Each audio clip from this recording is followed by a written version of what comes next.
I think we can begin our second part. I was looking at the camera a little bit and I had myself kind of sideways, and I thought if you want to watch this, you'd probably appreciate the priest not being kind of sideways. You'll wonder if it's your computer screen or something and it's just all awkward, right? You'd never blame the priest. But sometimes you should. So we start today at the beginning of chapter 12. Chapter 11 had concluded with Agabus coming to Antioch with this prophecy about the coming famine. And there was a famine. It was widely known in the time of Claudius. And then they choose to send money to the church in Judea in the care of Barnabas and Saul. And then we kind of jump back to Judea. And there's some possibility in the book that it's playing a bit with timelines, that it seems to follow a group of people for a while, then jump backwards and narrate events that were happening before as well. And it's not really clear exactly when everything happened. In ancient history, they don't quite write things down in the same way that we do now. And excuse me. And I think it's important to remember that the calendar we use now is actually called the Gregorian calendar. And it was modified by one of the popes after the Middle Ages because the years had gotten far off from where the sun was, because they were using a Julian calendar before it was called, and it didn't have the extra quarter day at the end of the year, because Earth's year is it 365 and a quarter days, and so we have a leap year every 4 years, and that keeps us in tune with the sun. Well, the earlier calendar didn't have that, and so they got further and further off from where they were supposed to be. So I think they did it in October one year. There was a year where the first day of October was October 1st, and the second day of October was October 15th.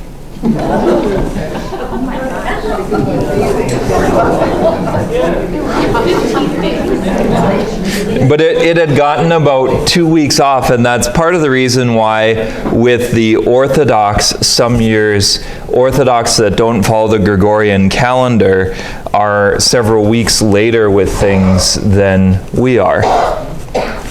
So it jumps back into the story of the church in Jerusalem, and it talks about the arrest and death of James by Herod. Now, which Herod is this?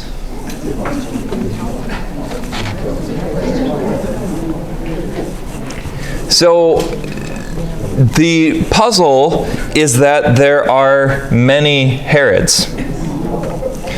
And the one that rebuilt the temple, the one that is probably most widely known, is Herod the Great. And he died about the time of Jesus' birth or a little bit after, but he probably wasn't the Herod that Luke was talking about. Then he has a son named Herod Antipas, and he could be the Herod of Luke. But he dies too, before the book of Acts. And so this Herod is probably Herod Agrippa the First. So it's very possible that biblically there's been 3 Herods, and they didn't tell you which one it was. But this is probably Herod Agrippa. None of them are very nice, but it's good to know which Herod we're talking about. So Herod starts arresting Christians in Jerusalem to appease the Jews. And it says that, and this is probably the same language that shows up in the Gospel of John, and should bother us a little bit, because many of the Jews were becoming Christians. Many of the ordinary people probably didn't have the antagonism against Christians that is widely noted in the Scriptures. The Jews used here is most likely indicative of the Jewish leadership. The Sadducees, the high Pharisees in Jerusalem, that kind of group that condemns Jesus. We talked about it in the Gospel of John as well, because he uses Jews rather widely when a more accurate description today would probably be Judeans or the Jewish leadership. This is probably the same thing. But he has this Herod, whoever it is, Herod Agrippa probably, has James arrested and killed. This is the James that was the brother of John, James that was part of the group of 3 that were closest to Jesus. He shares with Jesus in his death. He has him arrested and killed. And if you think about this in the context, this is the first of the apostles to die. He's the first one. He had been with his brother, and their mother came to Jesus and asked if they could sit at his right and his left. And Jesus says, "Can you drink the cup that I will drink? Can you be baptized with the baptism with which I am baptized?" And in this case, they say, "We can." And here, James dies. Now, there's a couple of things that are noteworthy about this. Well, there's lots of things, but the first one is that he's the first of the apostles. He dies as a martyr. He's choosing to live in a greater kingdom than this world. That eternal life is more important than life here. He submits to faithfulness to God first. And I think this is something that we have to take seriously, because we're living in a strange world where even 10 years ago, some of the things that we're dealing with now would have been hard to imagine, especially on this issue of transgender things. It's very, very rapidly becoming a state where disagreeing about transgender issues is leading to widespread persecution. As Christians too, when we talk about prophecy, there's this tendency to focus on prophecies about the end of the world. That has happened since the very dawn of Christianity. The book of Revelation, and people were reading it, and St. Paul talks about it, and several of the other apostles have early writings about the end of the world. And the basic answer that Christianity gives is, yeah, it's possible. The world could end. We could all get chased by giant alligators and eaten. Unlikely, but it could happen. You've never worried about alligators eating you.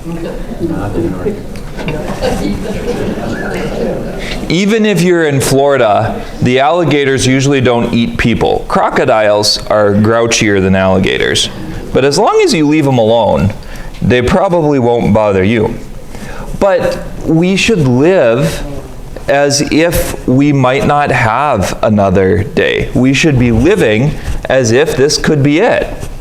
Because it could be for any number of reasons. Many of you know, or you've been going along in life just fine, and all of a sudden you have a heart attack, or you end up with some health crisis, or another thing happens, and you never know quite where life is going to lead. And this is the state of the apostles too. That they have to learn to live for the moment, not to leave things undone or unsaid. To seize the day. It's a good old Latin phrase, carpe diem. I think it comes from one of the emperors actually, but it's a good thing that working hard, of striving to do great things, of seizing the day and trying to conquer it is better than just letting days drift by, because you never quite know what the future is going to hold. It notes that Herod lays hands on the apostles, or in this case, James. And it's an interesting turn of the phrase, because where else does laying hands show up? In ordination and Jesus. The Christians lay hands on people as a sign of blessing or prayer. Like, when Christians lay hands, it's a good thing. Now here it uses the same expression for Herod and the people who are arresting Christians, that they lay hands on Christians, and it's now being used for evil. There's this contrast that happens in the text between like Gentiles embracing Christianity and the Jewish leadership and these Jews in Jerusalem rejecting it. The things happen in the Gentile world, they pray together, the Holy Spirit comes. In this Jewish world, it's a lot darker. So Peter is arrested as well, and this is during Passover. Now, one of the things that occurred to me as I was sitting here is, why do you think only Peter was arrested? Because Peter is the leader. That's the first thing that comes to mind, because Peter is the leader of the church. But what are some other possibilities? He could have been the most outspoken. That's a good answer. What else? Set an example. He was, meant to be an example, that he was going to be attacked. But there's one possibility that I think points to our bias. Were the other apostles there? That actually, it may be that Peter was arrested because he was one of the only ones there. We have this sort of image in mind, in the back of our minds, that the apostles are sort of sitting around a table in Jerusalem, and they light candles and they pray a lot. But the book of Acts has shown us at several times that they're actually out on journeys, that they're visiting a number of churches.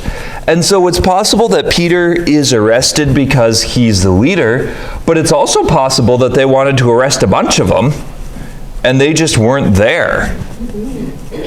That they could be out preaching in various places.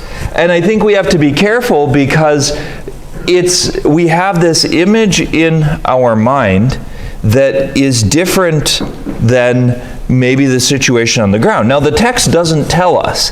It could be just because he was an example or the leader. That's very possible. But there are times and indications that do point in the direction that they weren't all just sitting around and waiting, that they were out on journeys. So Peter's arrested during the Passover, like Jesus. This time, he's guarded by a huge group of soldiers. It's a bit of a contrast to last time, because Peter's been arrested more than once already, and what's happened before? God broke him out of prison. Arresting him doesn't work very well. They were told to stop preaching, and they're continuing to preach. So this time, it's not like he's arrested by a few people. He's arrested by a bunch of them, and they chain him between them. It notes that. But this, I think, is a beautiful spot to pray into as well. Because Peter is arrested, and when is he freed by the angel? In the middle of a night, and not just a night, but the night before his trial and his probable execution. And if you think about that, being arrested probably isn't on your list of things to do, especially arrested in this kind of situation. Even today, like if you get arrested in Iran and you're a political prisoner, you're arrested for your beliefs, they don't exactly treat you nicely. They're not known for that. It was the same thing here. And Peter's arrested, so what happens in the church? They pray. But not just that they pray, it's that they're like consumed by praying for Peter. They go crazy over praying. He was the leader, they're intensely praying, and they're praying probably for some length of time. And the situation likely feels desperate. Like, Jesus, what are we going to do without Peter? What are we going to do without the leader? How does this church thing work if they get rid of the guy that you appointed? And I think that it would be hard to imagine something like this unless you would suspect, for instance, that like there was one night where they came and arrested all the priests in Fargo and the bishop, and we were just all gone. And all of a sudden you show up for Mass and there's no priest, and there's no one around, and no one knows what happened. You know, that's probably somewhat akin to the situation. There's a kind of desperation. There's a kind of deep longing, probably sadness, probably sorrow, all kinds of things. Peter himself is probably praying quite fervently. You know, he knows that God has rescued him several times in the past, but he's left there until the night before his trial. And I think there's a beautiful example here of the importance of persevering in prayer. It looks like God isn't answering them. It looks like Peter is going to die. The situation looks gone and lost. And nothing is going to happen, that God is going to be silent. If you're in those kind of moments, that tends to cause a lot of anger. When you pray for something and the Lord doesn't seem to answer you or doesn't give you the answer that you want. Does Peter give up? Does he resign himself to martyrdom? I mean, he knows. The other example in the back of their minds is that James was just killed. Like, this isn't just being arrested. This is serious. This is something. They might just kill him. And in some ways, you could imagine Peter as caught in more than one kind of prison. That there's other prisons as well. The emotional weight of that kind of moment. It would reveal the value that you place on this life.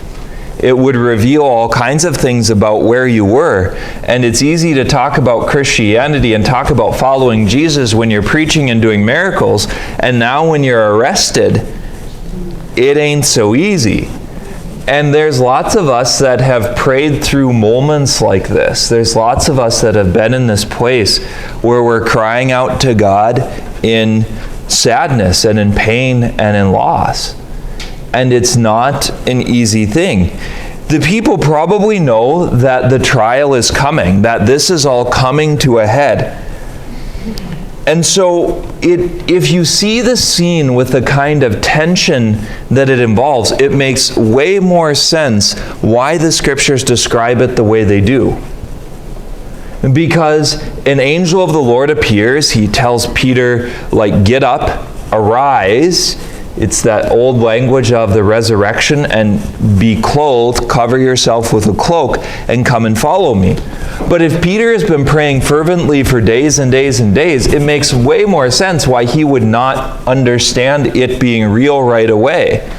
That it had been something that he was longing for so much that he had been worn out mentally and emotionally and just kind of collapsed, that it could be a dream. So the angel awakens Peter and chains fall off him. It's a moment of grace, and God can change things rather quickly if he wants to. There's strong language here. Peter is raised up like it's from the dead, and they go out. The angel leads Peter out. They go past doors that are locked, that none of that seems to matter. This has a lot of echoes of the Exodus. Like the night before the people leave is the time of the Passover when the sons of the Egyptians die. We don't know when the Lord will come or when the day of our visitation is. We have to be ready for that. God will come like a thief in the night. Sometimes it's to die in this world and to enter into new life. Sometimes it's to a new plan. We're meant to be clothed in faith, in hope, in strength, in confidence, in the sacraments, in grace. That we have to be ready for the journey because we know kind of like in the story of the prophecy of Agabus, we know that the Lord is coming at some point, and we don't know when that day is. And it could be for the whole world, and it could be for us. Peter is then led out of the darkness into the light. He passes out the gates of the barracks or the jail or wherever he was being held and goes into the city, and then the angel departs. And Peter realizes, I'm actually not in prison anymore. There is this strong contrast between Gentiles and Jews here. We talked about the inclusion of the Gentiles in the church. In Antioch, they're embracing it in large number. And here, the Jewish leadership is plotting to put Peter to death. In the story of Jesus, he accuses them of being willing to violate the commandments. That you're willing to put me to death, but you're unwilling, to eat with unwashed hands. Like your priorities are in the wrong spot. Here too, the Jewish people are they want to put Peter to death. And they're not nearly so concerned about religious practice. It's quite a revelation. I have a question. Going back to James and his beheading, I understood they're still under Roman rule, correct? Mm-hmm. Didn't they have to get permission to kill him like they did with Jesus? I mean, the time frame. So did they have to get permission to kill James like they did with Jesus? Part of it might be yes, and we want to say yes because we live in a society that has the rule of law. But it's very possible that they didn't get permission. Any idea why? No. Oh, come on. Think of Russia. Technically, you're not supposed to murder people, right? It's against the law even in Russia. Does it seem to bother some of the Russians in charge? No. Why can they get away with it? Because of corruption. They just pay people off. The Romans really don't care about these dumb apostle people. Like, in the Roman world, they're not very important. They're not raising an army. They're not trying to overthrow Rome, so they're not our problem. They're not committing crimes against Rome. They're committing crimes against the Jews, the Jewish faith, or at least that's what the leadership claims. So it's possible that they do ask for permission and get it. It's possible that, they just decide the Romans won't miss one, Jewish man or two. We can just get rid of them. It's also possible that they just kill him and either don't tell the Romans or pay off the Roman official. I mean, there was a lot of corruption at work in the society that we're talking about, and it's been a perennial problem. It's not easy to root out. It's become much easier to find corruption now than it used to be because there's records and there's audits and there's video cameras and all of those things. There aren't video cameras in ancient Rome, so they aren't going to get caught because they're also in charge.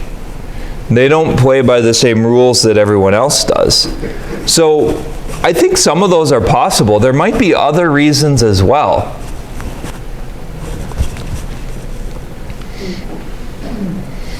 Peter finally realizes what happens, and it notes that he heads down an alley. I think it actually says that in the text of the scriptures.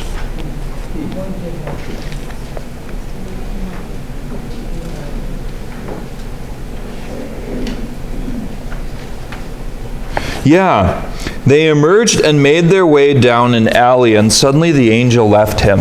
Why do you think that detail is important? It tells us something. I think we're going to have to start a mystery novel book club. You guys have to pay attention to details. Why is an alley important? He's not out in the main roads. That he's kind of afraid, or at least acting intelligently. He doesn't want to be found. So he goes into an alley. Even now, there's a bunch of street lights often on the streets, but if you go into an alley, it can be quite dark. That's one of the reasons why things tend to happen there. So Peter realizes what happens, and he heads to the house of Mary, the mother of John Mark.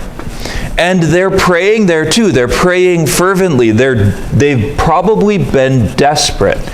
So he goes and he knocks on the door, because they probably had a courtyard with a door or a gate in it. So he's knocking on the door, and this slave girl comes, named Rhoda, and she recognizes Peter's voice. And then what does she do? Does it say she actually shuts the door?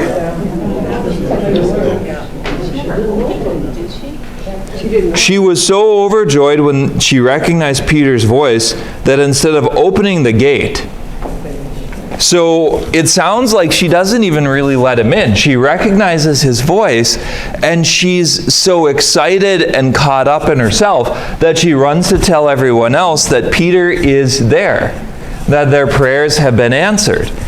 And the people don't believe her. Did you say she was a slave? She is a slave, yes. So is it the Jews that are having slavery? Yes, Jews have slaves. So do Christians. This is one of the things that in the modern world we struggle a lot with. There is a strong history of Christianity with slavery, and it doesn't make it quite right. But it's more of a social position in the Roman world than something that's it's not quite like slavery here in the United States was. It's not just that you're left out and a second-class citizen. They don't have as many rights. But this was the ancient world, and at this time, something like 30% of the population could have been slaves. So it was something that widely happened in Christianity, and early Christianity doesn't seem to care a lot about it. Why do you think that is? Well, if they were well taken, if they weren't abused, then it's a different, if they lived in the household or were provided for, it's a different kind of situation than if somebody's being treated like poorly. Right. So it's a different situation than if someone is being treated poorly. That's part of it. But there's a bigger thing in the background.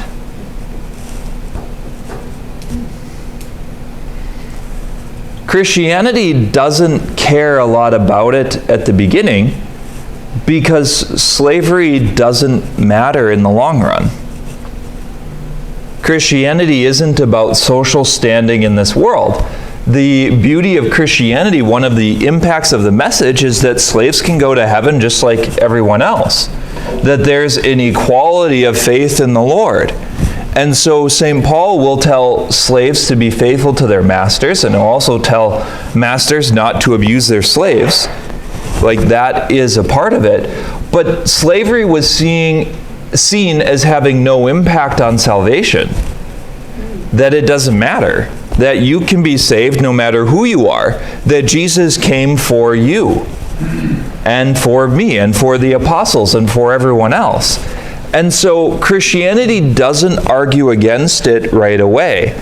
It's not until much later that Christians really start to militate against slavery. And it comes from a reflection on the nature of our dignity, that if Jesus died to set someone free from sin, why should one person own another one? And it isn't the same, but there is a bit of an uneasy history with it. And you can see it even in the way that translators approach the text.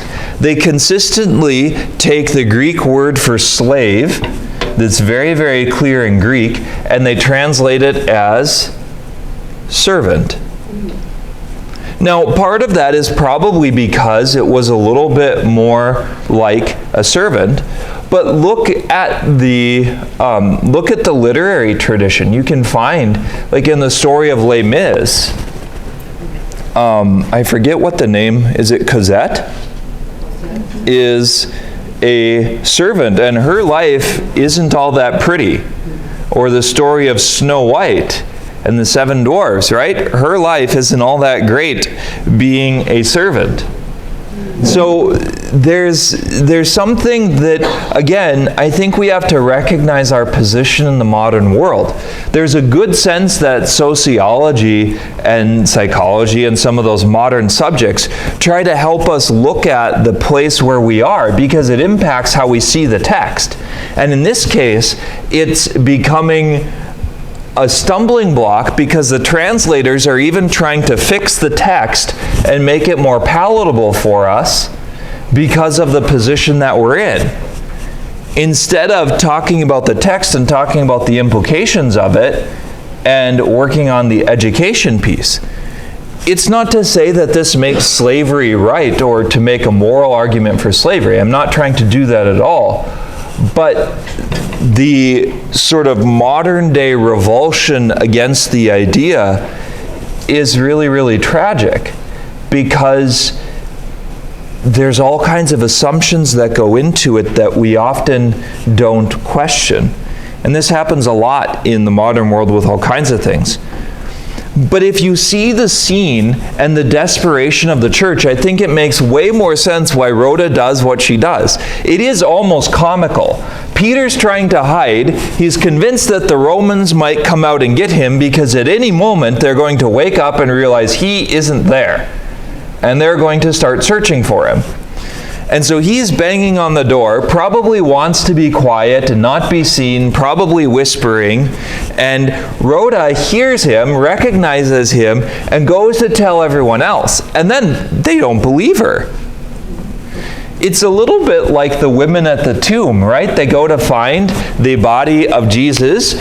He's not there. The stone is rolled back. An angel is sitting on top of the stone, says he's risen from the dead. So the women go to tell the men, and the men don't believe them. They go themselves, and they still don't believe. This has happened many times in history.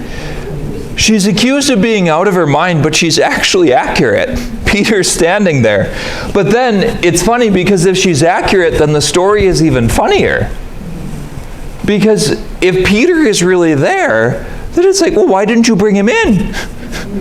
And eventually, after they're happy and celebrating and drinking the champagne, someone's like, we should probably go get Peter.